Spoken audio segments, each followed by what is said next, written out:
Welcome to Lessons with Wesley. If this found you, it was meant to. Take a moment to pause, reflect, and breathe. You're entering a sacred space of tarot, of oracle, meditations, ogham, and soul-centered wisdom. There are no coincidences here, only invitations. Lessons with Wesley.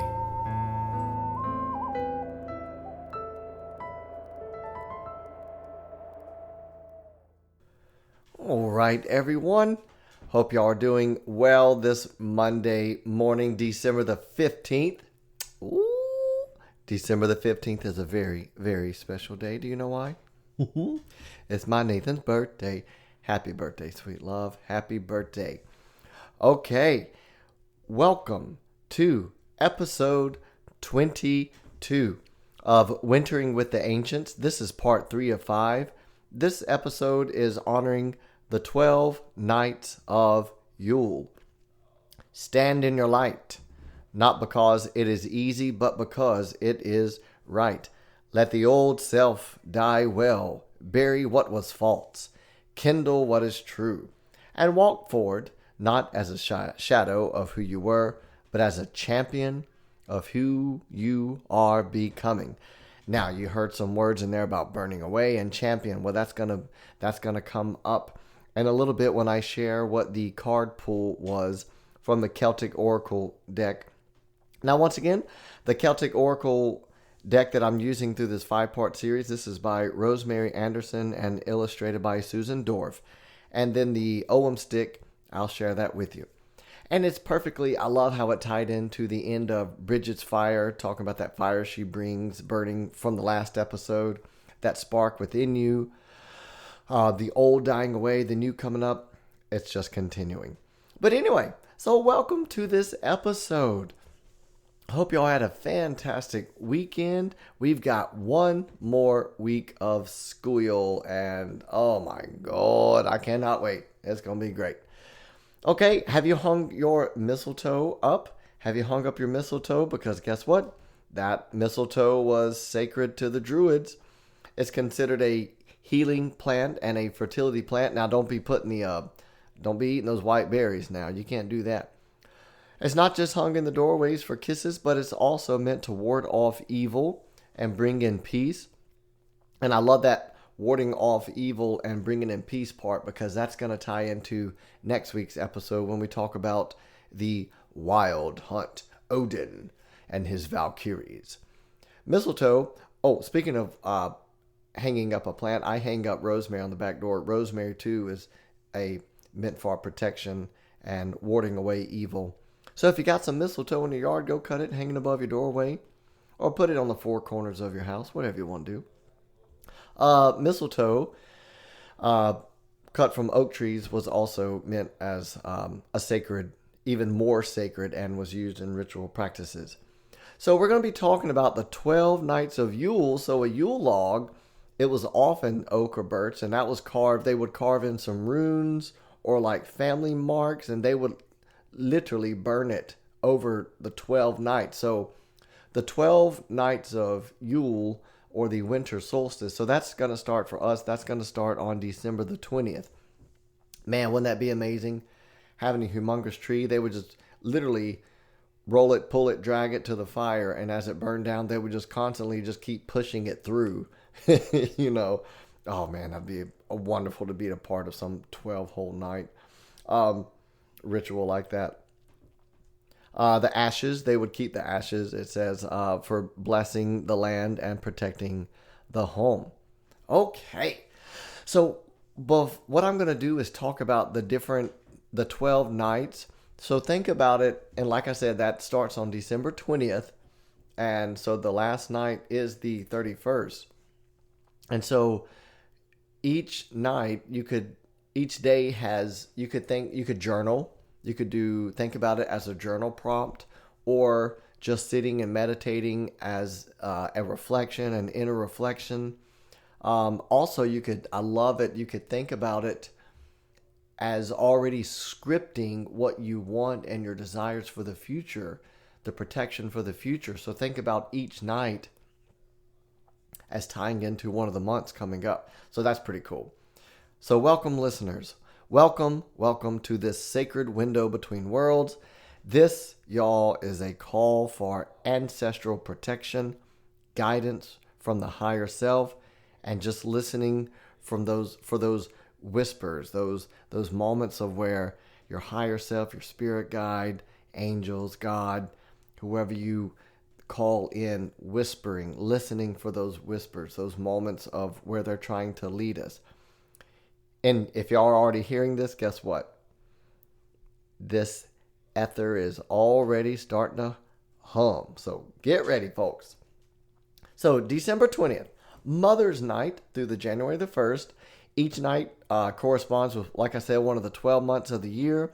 So whatever you be conscious, be mindful of whatever you're dreaming at night. Might want to start a dream journal. Just reflect on your day, what you're feeling. So going back to Mother's Night, now that is spelled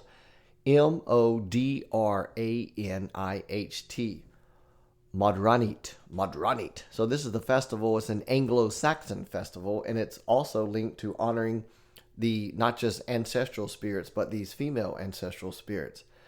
It's a sacred night for honoring mothers, these maybe past loved ones that have passed on. Let's see. It's often associated with Frigg. She is the goddess of home and prophecy, and it's a time of just offering prayers, lighting a candle, telling stories. Remember that? There'll be scary ghost stories. Oh, it all ties in. I told you, it's not just spooky time of Halloween. So let's talk about different ways, and we'll get there, different ways to honor your ancestors and maybe start scripting or dreaming for the future, calling in protection, invoking that protection. And they talk about that veil being thin, so time to have some visitation, some vivid or lucid dreams. I encourage you to have a dream journal. What I did, I think it was on an update with my phone. It came with this app, and it was a journal app. So whenever I have a certain dream that's like, good grief, where in the world did that dream come from? Or that was not just some normal, random dream. This one means something. I'm going to have to throw this dream into ChatGPT and see what in the world's going on. And so I'll wake up and I'll just open that app and just speak into it. And then in the morning, I'll go back and fix the mistakes and spellings. But yeah, so maybe start to journal some of your dreams during this time, during these 12 nights. So here we go.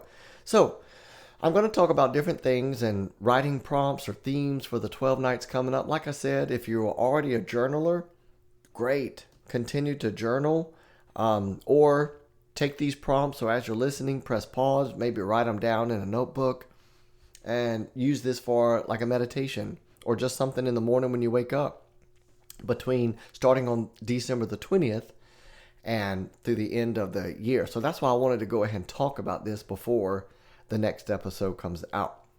Okay, night 1, Mother's Night.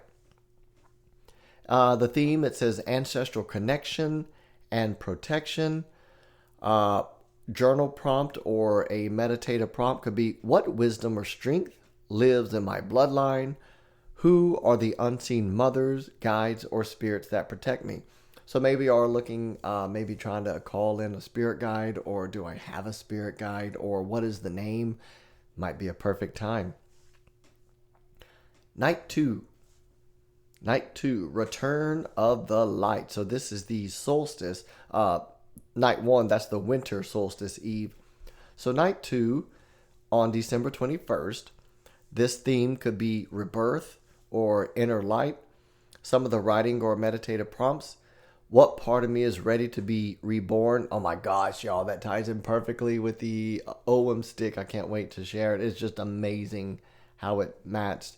What light do I promise to carry into the world? Night 3. This theme is earth and stillness. And it says you can think about this like a January energy. What grounds me when all else is quiet? How can I tend to my physical and spiritual roots? Night 4, emotional waters during or think about it as February energy. Prompt, what emotional pattern wants to be released? What does emotional maturity look like for me? Man, you talk about waters and that flowing of energy. You can maybe even think about that flowing energy through the chakras, just getting everything flowing, opening up. Night 5, passion and will. Prompt, what sparks my fire? What courageous action is ready to emerge? And that's perfect, talking about Brigid's fire from last episode. So this is the March energy. If you think about scripting for the future, we got night 6, growth and renewal. This would be for April energy. What in me is ready to grow stronger? What new habit or pattern is sprouting? Night 7, joy and beauty. This is May energy. Where does joy live in my body? How can I open to certain pleasures without feeling guilty? Night 8, purpose, direction. Ooh, June energy, y'all. My birthday month. I am a Gemini baby. What path is calling to me? What must I release to walk this path freely? Night 9, abundance and self-worth, July energy. How do I define enough? What is authentic? What does an authentic abundance mean to me?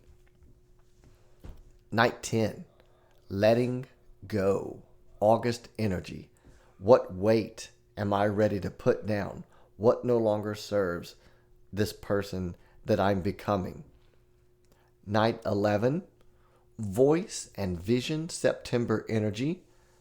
What truth is mine to speak? How can I express myself more fully? Y'all, I think I'm going to be doing this as just like a quick, maybe in the morning. I'm going to come back. I'm going to write these down. Just print it. Maybe if I do have time to write. I know it's a busy time, isn't it, folks? Christmas, busy. But just reflecting on it in the morning. Or I think what I might do, maybe look at the prompt coming up for the next day and just be mindful, maybe going to sleep with that on my mind and see what happens. And maybe some cool, oh, that's a great idea, y'all. Maybe we could focus on the next night's prompt, like journal prompt, meditation prompt, see if we get some type of dream and then put that in the dream journal. Maybe our dream would speak to, that question coming up or that intention. Oh man, that's excellent. And if y'all get anything and y'all want to share, definitely email it. I would love those of you that start this journaling or this meditating with these 12 nights. Yeah. If y'all get anything awesome you want to share, please email it to lessonswithwesley@gmail.com. So once again, that night 11, voice and vision. What truth is mine to speak? How can I express myself more fully? And then the 12th night, this is New Year's Eve. The theme is integration and blessing. So this is October through December energy. What have I learned from this darkness? What final blessing do I call in for the year ahead? Okay, everyone. You ready, folks? You ready for this ancestral torch that's being passed between Brigid's sacred fire and the spiritual lineage? Here comes the card, the Son of Light, Ongus. So before we get into this card pull and this OM stick pull, let's go ahead and ground yourselves where you are. Just go ahead and, if you got a certain stone or crystal, if you're outside, you can be barefoot, grab a tree, or just stop and just breathe in through your nose. And just hold it and just breathe it out. And as you're breathing a few times, holding it and let it out. Every time you breathe in, just breathe in that thought, that intention, just hold it and then just blow it out. Breathing in that old and blowing out the new. That's what this is about, folks. Tapping into those ancestors, tapping into letting that Brigid's fire burn brighter and brighter. And what is it that I need to tap into? What is it that I need to do away with? So the Celtic Healing Oracle deck. So this is number 59, Ongus. And I also drew the U. The U from the Ogham stick stands for death and resurrection. Didn't I tell y'all that was spot on? What needs to die away from this old year? What new can be reborn? Y'all, these are aligned with the 12 nights of Yule. This is a sacred time of death, of dreaming, resurrection. So listeners, whether you're journaling on the 12 nights or meditating, just know that this is the threshold. This is the threshold of the old year's end, and we are headed into the soul vow of the new year's light. So, Oracle card 59, Ongus, Son of Light. If you choose this card, you may be a champion of unpopular causes. You wish to live and work honorably and maintain faithful relationships. Thereby, male or female, you are developing the noble character of a knight, striving from a sense of fidelity and virtue on behalf of everyone. You are capable of great accomplishments, overcoming obstacles that might seem hopeless and fearful to most people. Having drawn this oracle, you may be facing a situation that tempts you away from virtuous actions and toward an easier or more convenient course. Do not mistake expediency for virtue. As with champions, you are being tested. Look closely at the situation and seek to see the good, innocent, reliable, and staying honest. Rather than act imprudently, act from a sense of principle. Doesn't matter what age you are, this card promises you a youthful energy to champion an honorable resolve, action, or outcome. So Ongus, now that is spelled O-E-N-G-H-U-S.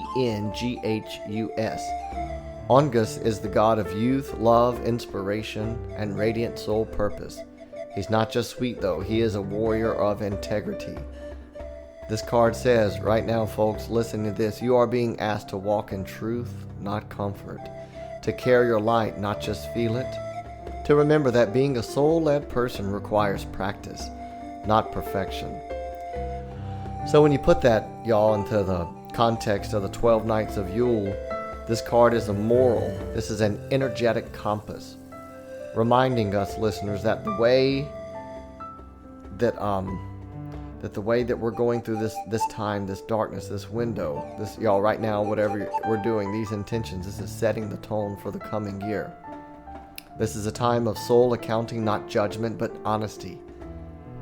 So once again, going into those journal prompts or those meditative prompts of the 12 nights of Yule, starting on December 20th, what version of yourself are you willing to become? What light are you willing to carry when no one is watching? The U stands for death and resurrection. Keywords: death, immortality, soul regeneration, ancestral connection, cycles, what's ending, what's beginning. The U tree, it says it's the perfect counterpart to Ongus. While he represents radiant becoming, U is the gateway to sacred dying. U is often found in the graveyards of druidic sites because it symbolizes resurrection, not finality.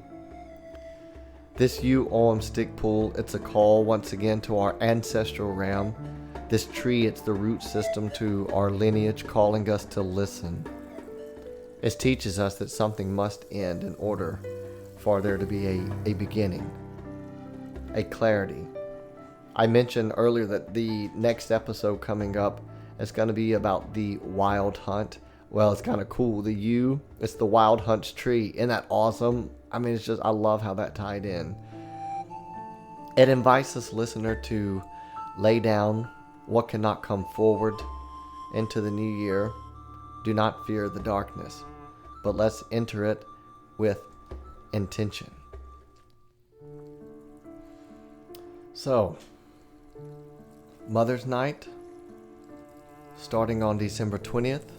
So if you feel led to journal, to meditate, I think I'm going to do what I said. I'm going to look at those intentions the night before and see while that veil is thin if I get any dreams that maybe tie into that prompt or answering. That's going to be awesome.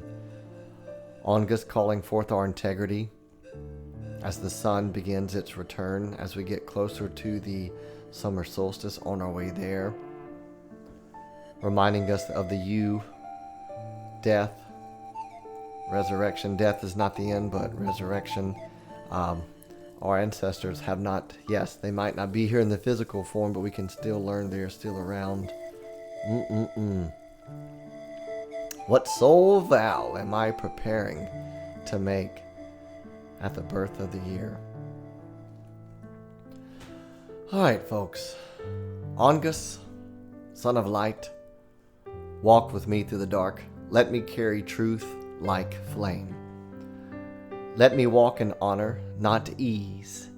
Let me remember who I was born to be. You of the ancients, hold me in your roots. Crack the shell of my old skin. Resurrect only what is true.